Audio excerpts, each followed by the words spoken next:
Some of you might be wondering just why the 16 are recording a disc of secular music. We are always performing sacred music up and down the country.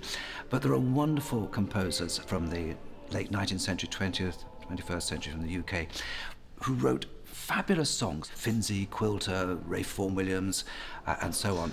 We have a fantastic heritage of this wonderful music.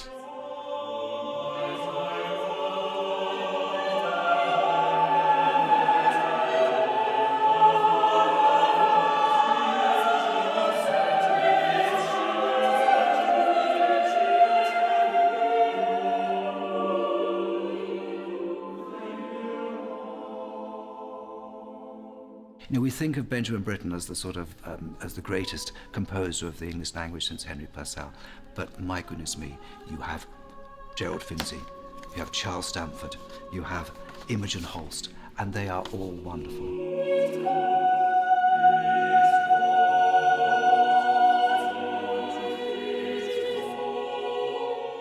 Stanford's The Bluebird. That's probably one of the most famous secular pieces ever written.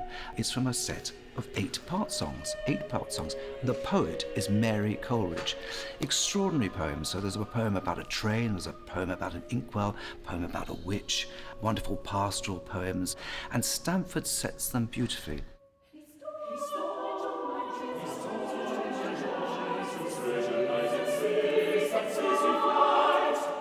Finzi, wonderful songwriter, of course, writer of fantastic bigger works, but his part songs are just delightful.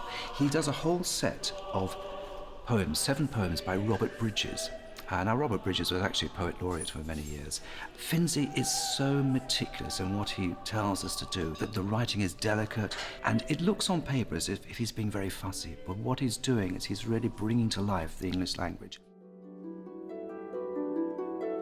Imogen Holst's pieces for upper voices, so just sopranos and altos and harp, are just delightful. The poems are by Keats, but what she does is produce a really delightful set of music. My only wish is that she had written more.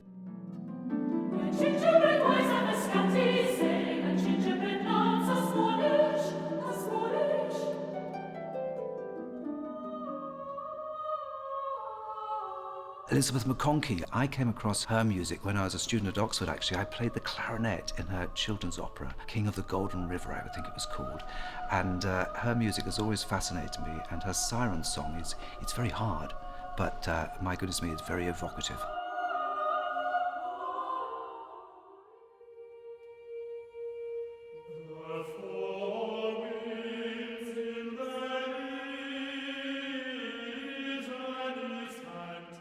These part songs all come from a phenomenal tradition started by Vaughan Williams and Peter Warlock. The songs of Finzi and Quilter, they're just so evocative. They take the English language to heart.